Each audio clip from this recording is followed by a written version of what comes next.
Guys, একটা গরিব ছেলে কিভাবে ফ্রি ফায়ারে আকৃষ্ট হয় আর আস্তে আস্তে ফ্রি ফায়ার গেমটা খেলার মাধ্যমে একটা মেয়ের সাথে তার পরিচয় হয়। আর সেই মেয়েটা ছেলেটার সাথে প্রতারণা করে। আর সেই গরিব ছেলেটা কি মেয়েটার উপর প্রতারণার বদলা নিতে পেরেছিল? এমন প্রতারণার গল্প হয়তো তুমি কখনোই শুনোনি। ভিডিওটা শেষ পর্যন্ত দেখতে থাকো, কারণ এই ভিডিওটা দেখার পর তুমি অনেকটা ইমোশনাল হয়ে যাবে।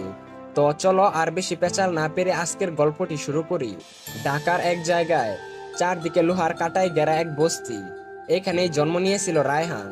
ঘরটা ছিল অনেক ছোট, মাথার উপর টিনের চাল। বর্ষায় বৃষ্টি পড়লে যেন টিনের চালের উপরে ঢেউ ওঠে। রায়হানের বাবা মারা গেছেন যখন সে মাত্র 5 বছরের। মা সালমা বেগম গার্মেন্টসে কাজ করেন। সকালে 7টায় বের হন, ফিরেন রাত 9টায়।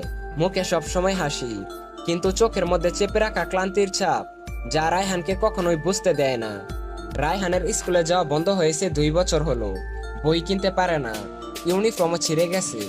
একদিন স্কুলের প্রধান শিক্ষক বলেছিলেন, তোর মাকে বলিস স্কুলে আসতে, আগের ফিস এখনো জমা দেওয়া হয়নি, নয়তো তুই আর স্কুলে আসিস না। তারপর থেকে রায়হান লজ্জায় আর কখনোই স্কুলে যায়নি। বন্ধু বলতে কেউ ছিল না।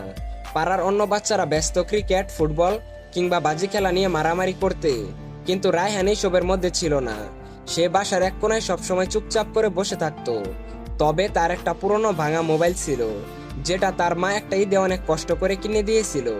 সেই মোবাইলে সে ইনস্টল করেছিল একমাত্র গেম ফ্রি ফায়ার। প্রথম দিকে কিছুই বুঝতো না। তার অ্যাকাউন্টটাও ছিল গেস্ট আইডি দিয়ে খোলা। র্যাঙ্কে নামলেই ওরা দৌড়া এনিমির মার খেত আর হারতো। কিন্তু ধীরে ধীরে ফ্রি ফায়ার গেমটা কিভাবে খেলতে হয় তা নিয়ে তার মধ্যে একটা ধারণা চলে আসে। রাত 12টায় মা ঘুমিয়ে গেলে সে ইয়ারফোন কানে লাগিয়ে গেম খেলতো আর সারা রাত র্যাঙ্ক পুশ করতো। সকাল 5টায় ঘুমাতো, চোখগুলো একেবারে লাল হয়ে যেত, তবুও তার হাত থামতো না। এভাবেই তার দিনকাল চলতে থাকে। কিন্তু একদিন হঠাৎ সে 12 কিল করে বুয়া নিল। স্ক্রিনে উজ্জ্বল হয়ে উঠলো বুয়া লেখাটি। সে মাথা উঁচু করে নিজেকেই বলল, আমিও পারি ম্যাচ বুয়া করতে। বস, গল্পটা তো মাত্র শুরু হলো। রায়হানের জীবনে একটা মেয়ে আসার পর কি কি হয় আর তার পরিণতি কি হয়, সেসব জানলে তুমি কান্নায় ভেঙে পড়বে। মার্চ মাস, গরমে টিনের গর্জন আগুনে ফিরে যাচ্ছিল। রাত 12টা, সবার আলো নিভে গেছে। শুধু রায়হানের চোখ জলমল করতেছিল ফ্রি ফায়ার গেমটা খেলার জন্য। প্রতিদিনের মতো সে আজকেও বিয়ার র্যাঙ্ক ম্যাচ স্টার্ট করে। তার ভাগ্য এতটাই ভালো ছিল যে তার ম্যাচের মধ্যে একটা মেয়ে পড়ে গিয়েছিল। মেয়েটির নাম ছিল কুইন আলিশা। রায়হান প্রথমে ভাবছিল হয়তো কোনো ছেলে হবে, মেয়েদের নাম নিয়ে ফাইজলামি করছে। তাই সে কথাবার্তা না বলেই সে তার মতো করে গেমটা খেলতে থাকে। কিন্তু একটা পর্যায়ে মেয়েটি বলল, ভাইয়া আমাকে একটু কাবার দাও প্লিজ, আমি রাশ করতে পারি না।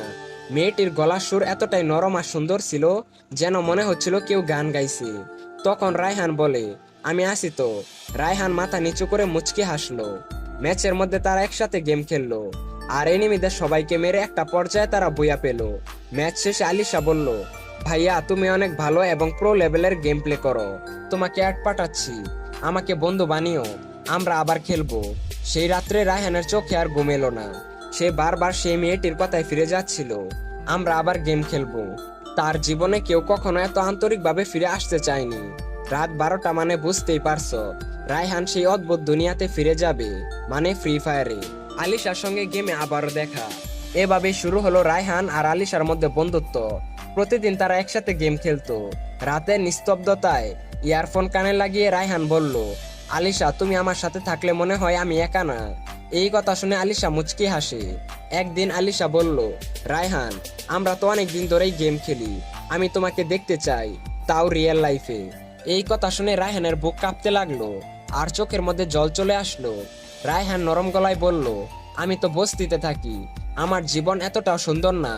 আলিশা বলল, তাতে কি, আমি তো তোমাকে অনেক বেশি ভালোবেসে ফেলেছি তোমার মনটার জন্য। রায়হান প্রথমবারের মতো কারো মুখে ভালোবাসি শব্দটা শুনলো। আলিশার কথায় রায়হানের বুকের ভিতর ভয় আর আনন্দ একসাথে বাজতে লাগলো। কিছুক্ষণ চুপ করে থেকে রায়হান বলল, তাহলে আমাদের কোথায় দেখা হবে? আলিশাও কিছুক্ষণ পর মেসেজ করলো, তুমি তো বলেছো যে তোমাদের বাসা বস্তিতে, কিন্তু আমাদের দেখা কোন একটা পার্কে হলে কেমন হয়? ওইখানে কেউ কিছু বলবে না, আমরা স্বাধীনভাবে কিছুক্ষণ সময় কাটাতে পারবো। রায়হান কিছুক্ষণ ভেবে বলল, আমাদের বস্তির পাশে একটা ছোট পার্ক আছে, ড্রাগন পার্ক, খুব একটা বড় না, কিন্তু গাছপালা আর ছায়া আছে, দুপুরে লোকজন কম থাকে। আলিশা মুচকি হাসি দিয়ে রিপ্লাই দিল, লোকজন কম আছে মানে? তুমি কি আমাকে রেপ করার জন্য নিয়ে যাচ্ছ নাকি? এই কথা শুনে রায়হানও হাসতে লাগলো, বলল, আরে না পাগল, লোকজন কম থাকলে আমার ভালোই লাগে। এরপর আলিশা বলল, আচ্ছা ঠিক আছে, তাহলে আগামী শুক্রবার দুপুর 3টায় আমি ড্রাগন পার্কে আসব, তুমি কি আসতে পারবে? রায়হান যেন নিজের চোখকে বিশ্বাস করতে পারছিল না। রায়হান বলল, হ্যাঁ অবশ্যই আসব, কিন্তু আমি যদি তোমার সামনে লজ্জা পাই?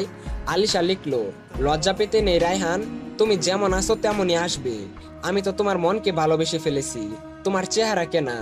এরপর তাদের মধ্যে দেখা করার কথাবার্তা শেষ হয়। বিকালবেলা রায়হান ফুটবল খেলতে যায়, কিন্তু তার ফুটবল খেলাতে তেমন একটা মন বসে না, শুধু আলিশার সঙ্গে দেখা করার চিন্তা ভাবনা ঘুরপাক করতে থাকে। সেদিন রাত্রে রায়হান আর ঘুমাতে পারছিল না। নতুন জামা নেই, নতুন জুতা নেই, জুতা একজোড়া আছে তাও সেই পুরনো ছেঁড়া জুতা। তবুও মনটা আনন্দে হাসছিল, কারণ এই প্রথমবার কেউ তার জন্য অপেক্ষা করবে, কেউ তাকে নিজের চোখে দেখতে চাইবে। এটাই তো তার জীবনের সব থেকে বড় চাওয়া। গাইস, ভিডিওটির এই পর্যায়ে এসে কিছু কথা না বললেই না। তোমরা যে এই ভিডিওটা দেখছো, এই ভিডিওটা কি 10-20 মিনিটে হয়ে গেছে? এই ভিডিওটার জন্য স্ক্রিপ্ট লিখতে হয়েছে, ভিডিও এডিটিং করতে হয়েছে, ভয়েস ওভার করতে হয়েছে, ভয়েস এডিটিং করতে হয়েছে, থাম্বনেল এডিটিং করতে হয়েছে। এইবার নিজেরাই বুঝো, এই সবগুলা কাজ করতে গেলে একটা মানুষের কতটা সময়ের প্রয়োজন। ভাই, তোমরা তো বিভিন্ন ডান্সের ভিডিও আর বিভিন্ন অশ্লীল ভিডিওতে লাইক সাবস্ক্রাইব করো, কিন্তু আমি যে এত কষ্ট করে ভিডিওটা বানাইলাম, তার জন্য তো আমি একটা লাইক আর একটা সাবস্ক্রাইব অবশ্যই প্রাপ্ত। তো প্লিজ গাইস, আমার এই ভিডিওটাতে একটা লাইক আর একটা সাবস্ক্রাইব করে দাও। আর হ্যাঁ গাইস, ইউটিউবে গিয়ে বিয়ার মার ওপেন ফায়ার এই চ্যানেলটা সবাই সাবস্ক্রাইব করে রাখো, কারণ এই চ্যানেলে প্রতিনিয়ত আমি এই সব ভিডিও আপলোড করব। আরেকটা কথা, তোমাদের সবাইকে অসংখ্য ধন্যবাদ যে তোমরা আমার ইউটিউব চ্যানেলটা এত তাড়াতাড়ি 100K ফ্যামিলি করে দিয়েছো। তো চলো এবার গল্পে ফেরা যাক। এরপর ড্রাগন পার্কের দিন, মানে শুক্রবার, দুপুরের রোদ নরম হয়ে গিয়েছিল, গাছের পাতার ফাঁকে ছায়া পার্কের ভেজা মাটিতে দুলছিল। রায়হান সকাল থেকে বারবার আয়নায় নিজেকে দেখছিল। একটাই ভালো জামা, সেটাই ধুয়ে শুকিয়ে পরে নিল, ছেঁড়া জুতার উপর পানি ছিটিয়ে ময়লা ধুয়ে ফেললো। তারপর মাকে না জানিয়ে পার্কের দিকে হাঁটতে শুরু করলো। পকেটে মাত্র 20 টাকা, তাও ওর বুকটা দৌড়াচ্ছিল। আলিশা তাকে ভালোবাসে, এটাই অনেক। পার্কের মধ্যে পৌঁছে সে চারপাশে তাকালো, কেউ নেই। কয়েকটা পুরনো বেঞ্চ, কিছু শুকনো পাতা, আর এক কোনায় ছায়ার মধ্যে দাঁড়িয়ে এক মেয়ে। মেয়েটার গায়ে সাদা কালো সালোয়ার কামিজ, হাতে একটা ছোট ব্যাগ। মেয়েটাকে দেখে অনেক বড়লোক মনে হচ্ছিল। রায়হানের চোখ কেমন যেন ঝাপসা হয়ে গেল। আলিশাও রায়হানকে দেখে মুচকি হাসলো, বলল, তুমি কি রায়হান? মেয়েটা ধীরে ধীরে রায়হানের কাছে আসলো। রায়হান মাথা নিচু করে বলল, হ্যাঁ আমি। আলিশা বলল, তোমাকে দেখতে একদম সেই রকম লাগছে, যেমন ভাবছিলাম তার থেকে আরো বেশি সুন্দর। রায়হান লজ্জায় নিচে তাকিয়েছিল। আলিশা ধীরে ধীরে রায়হানের হাত ধরল। রায়হানের গলা শুকিয়ে এলো। সে বলল, আচ্ছা তুমি কি লজ্জা পাও না, সবাই যদি এই সব দেখে? আলিশা হেসে বলল, কে কি বলবে তাতে আমার কি আসে যায়, আমি তো জানি তুমি কে। এই হাত আমি আর কখনোই ছাড়বো না। আসলে রায়হান হয়তো বস্তিতে বড় হয়েছে, কিন্তু রায়হানের ব্যবহার আর তার চেহারা দেখে যে কোনো মেয়ে তার দিকে আকৃষ্ট হতে বাধ্য হবে, কারণ রায়হানের চেহারা মাশাআল্লাহ অনেকটাই সুন্দর ছিল। রায়হান কাঁপা কাঁপা গলায় বলল, আমার তো তোমাকে দেওয়ার মতো কিছু নেই। আলিশা তার কাছে এসে চোখে চোখ রেখে বলল, আমাকে কিছু দিতে হবে না রায়হান, তুমি যে আসো এটাই আমার সব। ওরা দুইজনে ছায়ার নিচে একটা পুরনো বেঞ্চে গিয়ে বসলো। আলিশা তার স্কুলের গল্প বলল, রায়হান তার মায়ের কষ্টের গল্প বলল, আর দুইজনে অজান্তে একে অপরের হাত ধরে রইল। রায়হান ভাবছিল, এই ছেঁড়া জুতা, খারাপ জামা, এইগুলো দেখে কি তাকে কোনো মেয়ে ভালোবাসতে পারে? আর আলিশা তাকে ভালোবেসেছে, এটাই অনেক। বুকের ভেতর একটা নতুন স্বপ্ন আস্তে আস্তে জন্ম নিচ্ছে। হয়তো একদিন আলিশাকে সে নতুন জামা উপহার দিবে, হয়তো একদিন নিজের ছোট করে আলিশাকে বউ করে নিয়ে আসবে। এখন এই বিকেলটুকু তার জন্য সবচাইতে দামি, কারণ এই পার্কের ছায়ায় রায়হান প্রথমবার বুঝতে পারলো ভালোবাসা আসলে সুন্দর। সেটা গেমের চরিত্রে প্রকাশ পায় না, সেটা মানুষের মধ্যে প্রকাশ পায়। সময় আস্তে আস্তে গড়াতে লাগলো। রায়হান একদিন একটু সন্দেহ করলো, আলিশা মাঝে মাঝে অন্য কারোর সাথে গেম খেলতো, রিপ্লাই একটু দেরিতে দিত। সে একদিন আলিশাকে জিজ্ঞেস করলো, আলিশা তুমি কি আমার সঙ্গে ঠিকমতো হনেস্ট আছো? আলিশা বলল, হ্যাঁ। তুমি অত চিন্তা করো না রায়হান, শুধু গেমই তো খেলি। সেই রাত্রে রায়হান যা দেখলো সেটা নিজের চোখকে বিশ্বাস করতে পারছিল না। সে দেখলো আলিশা একটি বিবেস ইউটিউবারের সাথে লাইভ স্ট্রিমিং করছে আর রোমান্টিক রোমান্টিক কথাবার্তা বলছে। আর সেই বিবেস ইউটিউবারকে বলছে, তুমি আমার প্রথম ভালোবাসা, আমি তোমাকে ছাড়া আর অন্য কোনো কিছু ভাবতে পারি না।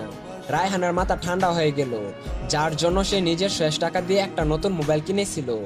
যেই মেয়েটাকে ভালোবেসে নিজের মায়ের কষ্টের গল্প বলেছিল, সেই মেয়েটা এমন করলো। তারপর কিছুদিন পর আলিশা বলল, রায়হান, আমি তোমার সাথে ব্রেকআপ করতে চাই। রায়হান বলল, কেন, কি সমস্যা? আলিশা বলল, আমি তোমার মতো একটা বস্তির ছেলের সঙ্গে ভালোবাসায় জড়াতে চাই না। রায়হান চুপচাপ বলে দিল, আচ্ছা ঠিক আছে, তাহলে আমাদের সাথে আর কখনোই কোনো কথা হবে না। এরপর রায়হান তার শখের ফ্রি ফায়ার গেমটা ছেড়ে দিল, শুধু চুপচাপ ছাদের কোনায় তাকিয়ে থাকতো। রায়হান ভাবতে লাগলো, আলিশাকে আমার দেখাতেই হবে যে একজন ছেলে রেগে গেলে কি কি করতে পারে। রায়হান ঠিক করলো, এখন থেকে সে শুধু একা কাঁদবে না, সে ইউটিউবার হয়ে নিজেকে প্রমাণ করবে।